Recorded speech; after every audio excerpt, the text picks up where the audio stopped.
আসসালামু আলাইকুম গাইস, সবাইকে স্বাগত জানাচ্ছি নতুন আরেকটি ভিডিওতে। তো আমি খাইতে বসছিলাম, খাইতে বসার সঙ্গে সঙ্গে বৃষ্টি নেমে আসলো, প্রচুর বৃষ্টি হলো। দেখেন 5 মিনিটের মতো বৃষ্টি হয়েছে, তাতেই পানি কী পরিমাণ পানি বেঁধে গেছে। তো ঠিক এইরকমই হয়। তো পানি আমাদের ঘেরায় বাঁধে না, কারণ হচ্ছে নালা করে রাখা আছে। আপনাদের সাথে ওই ভিডিওটাও শেয়ার করছি। আর এখানে যে কচু গাছ আছে, কচু গাছগুলোর পানিও কিন্তু এখানে বেঁধে থাকবে না, কারণ এই যে দেখেন এখান থেকে এসে এই দিক থেকে পানিটা এই যে এইখান দিয়ে এই পুকুরে বের হয়ে চলে যায়। তো এইখানেও কচু গাছেও পানি সেভাবে বেঁধে থাকে না, কিন্তু গোড়াগুলো নরম হয়ে থাকে। তো এখনও বৃষ্টি পড়ছে, আপনারা দেখতে পারবেন। এই যে পুকুরের মধ্যে আমি একটু আগায় যাই, পুকুরের মধ্যে দেখলে আপনারা বুঝতে পারবেন যে এখনও বৃষ্টি হচ্ছে। তো বৃষ্টির মধ্যে বের হয়ে চলে আসছি, কারণ প্রচণ্ড গরম লাগছিল খেয়ে উঠে। তো দেখেন এই যে পুকুরে কিন্তু ফিরফির করে বৃষ্টি পড়ছে, বোঝা যাচ্ছে। আর গাছগুলো একেবারে অল্প সময়ের মধ্যেই বৃষ্টিতে ভিজে আরও সুন্দর হয়ে গেছে। আর দেখেন এইখানে কিন্তু আম গাছগুলো খুব সুন্দর লাগছে। বৃষ্টির পরে আসলে পরিবেশটা আরও সুন্দর হয়ে যায়।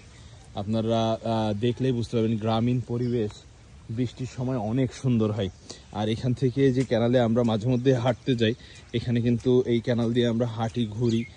আর এইখানে কিন্তু ওই যে আমার ভাই সাইরুল ভাইয়ের ধানের আবাদ করছে এখানে।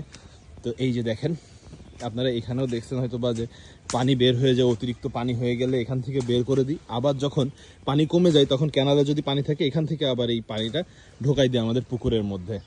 তো এই দিকেও দেখেন সুন্দর পরিবেশ। মানে এই রকম জায়গায় থাকতে কি যে ভালো লাগে, এটা আসলে যারা থাকে বা যারা আছে তারা ছাড়া কেউ বুঝতে পারবে। অনেকেই বলে যে না, গ্রামে আছে কি এমন জায়গা, শহর অনেক ভালো। আসলে যদি গ্রামে থাকেন, তাহলে শহরের থাকার যে মানে মন মানসিকতা বা ইচ্ছা কোনোটাই থাকবে না।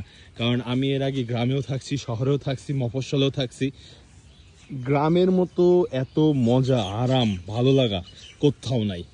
তো আপনাদের কে কি মনে করেন, গ্রাম ভালো, শহর ভালো, নাকি মফস্বল শহর ভালো?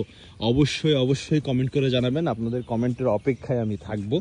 আর এইখানে দেখেন, এই খেজুর গাছগুলা কিন্তু আমাদের জমির মধ্যে আছে।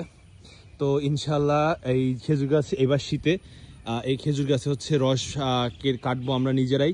এর আগে হয়তোবা ওই যে লোকজন কেটে নিয়ে যাইতো, 2 দিন নিত, আমাদের 1 দিন দিত। তো এবার মনে করছি নিজেরাই এই খেজুর গাছ কাটবো, কেটে রস করব। সবার দাওয়াত রইল খেজুর গাছ খাওয়ার শীতের মধ্যে।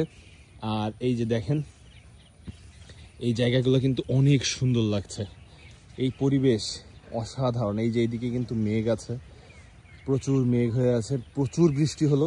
বৃষ্টির মাঝখানে আমি আবার বের হয়ে চলে আসছি একটু ছোট্ট ভিডিও করার জন্য, যে বৃষ্টি ঠিক থেমে যাওয়ার পরপরই গ্রামীণ পরিবেশটা, গ্রামের আশেপাশের চেহারা কীরকম হয়, কত সুন্দর লাগে, সেটা আপনাদের সাথে শেয়ার করার জন্য।